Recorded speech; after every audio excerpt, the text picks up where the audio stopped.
Okay, hello guys. Good afternoon. Have a good day to everyone.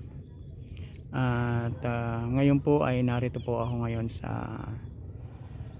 sa dulo ng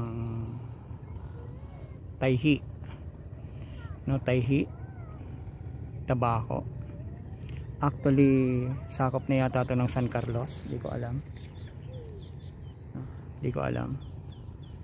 So, at yung ano na yon, yung dulo na yon, yung island na yon, what that is called Natunawan Island. So bakit siya tinawag na Natunawan Island? Kasi yung lahat ng nakatira dyan nung magkaroon ng storm surge at nagkaroon ng tidal wave dahil sa malakas na bagyo, naubos lahat yung tao dyan, naninirahan, natunaw. No, natunaw yung island na yan. Meron dyan mga naninirahan at maraming isda dyan. Yan ang parang lalo sa kabila niyan, napakaganda ang linaw. Kasi yan ang pinaka fish haven dito. At maraming nangingisda dyan sa kabila niyan. Maraming nahuhuling galunggong, lapu-lapo, or iba-ibang klaseng isda. Minsan tulingan, ganon. At yung pinakadulo na yon ay Camarines Norte na. Ang Camarines Norte na yon, either Daet, Camarines Norte. Sino yung pinakadulo nun? So natatapatan lang. And then yung side na yon ay Camarines Sur. Yung maraming ulap na yon, that is Camarines Sur. So yun ay Camarines Norte. And then pag lumabas ka doon ay Catanduanes. So para siyang island. Pwede siyang mapasyalan. So that is the Natunawan Island. So makikita natin na maraming mga nangingisda, maraming mga nangingisda kahit dyan lang sa nakukulong-kulungan na yan na parang golf, kasi may isda na yan. Although medyo mababaw lang dyan ng konti, kasi minsan napuntahan na namin yan at nakapagligo na kami dyan with my family, no? At nakita nila napakaganda, black sand.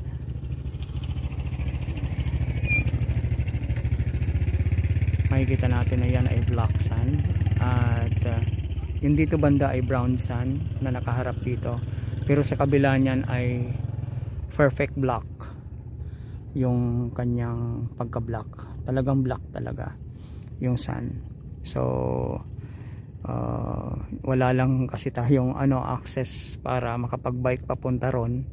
So sasakay tayo sa bangka para makapunta tayo ron, para makita ninyo talagang black sand talaga siya. At dinadayo yan ng mga turista, local tourist, even yung mga naaaya ng mga international tourist o kaya yung mga galing ibang bansa, para ma-experience nila yung black sand na talagang napakalinaw ng tubig at napakaraming isda. Actually sa gitna, sometimes mayroon pa siyang shark dun sa pinakagitna, no? Kaya may na-encounter kami dyan dati, shark, pero maliit lang, hindi naman ganun kalaki. At kaya pa naman nating takbuhan, kaya pa naman nating mamanage yun, kasi medyo maliit lang naman, naligaw lang siya. At minsan may naliligaw ditong dyan dumadaan, may naliligaw ditong whale. Yan, dyan ang daan, kasi daanan niya ng barko nang galing Catanduanes, galing international. Yan ang daanan sa yung kabila niyan. Kaya napakalalim ng dagat na yan dyan. Dugtong na kasi siya ng Pacific Ocean yun. So, tapos yung kabilang bundok na yon, yung dun ay San Miguel, Rawis, no? Rawis, Hacienda, San Miguel, then I don't know, Maliktay, yung mga ganon. So yung mga pangalan na alam ko lang. So yun ang yun ang lugar dito. And pictures natin ngayon ay yung Natunawan Island. So makikita ninyo, Natunawan Island, wala na siyang bahay at masyado na siyang mababa. Talagang nawas out yung mga lupa dyan. Pero at least tinubuan pa rin ng mga damo, ng mga puno-puno. Nagkaroon pa rin ng rooted, no? Hanggang dun yan, malaki yan hanggang dun yan. So yun ang niya, yun ang lugar ng Natunawan. Yan. So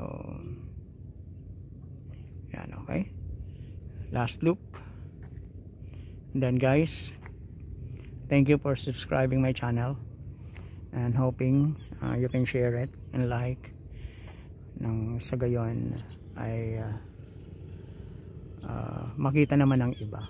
So itong lugar na to at yung ibang lugar na pupuntahan ko, makita rin ng iba, lalo yung mga hindi pa nakakapasyal, puro lang sa ano lang, sa cellphone lang. At least nakita nila na mayroon palang lugar na ganito, mayroon palang lugar na natunaw.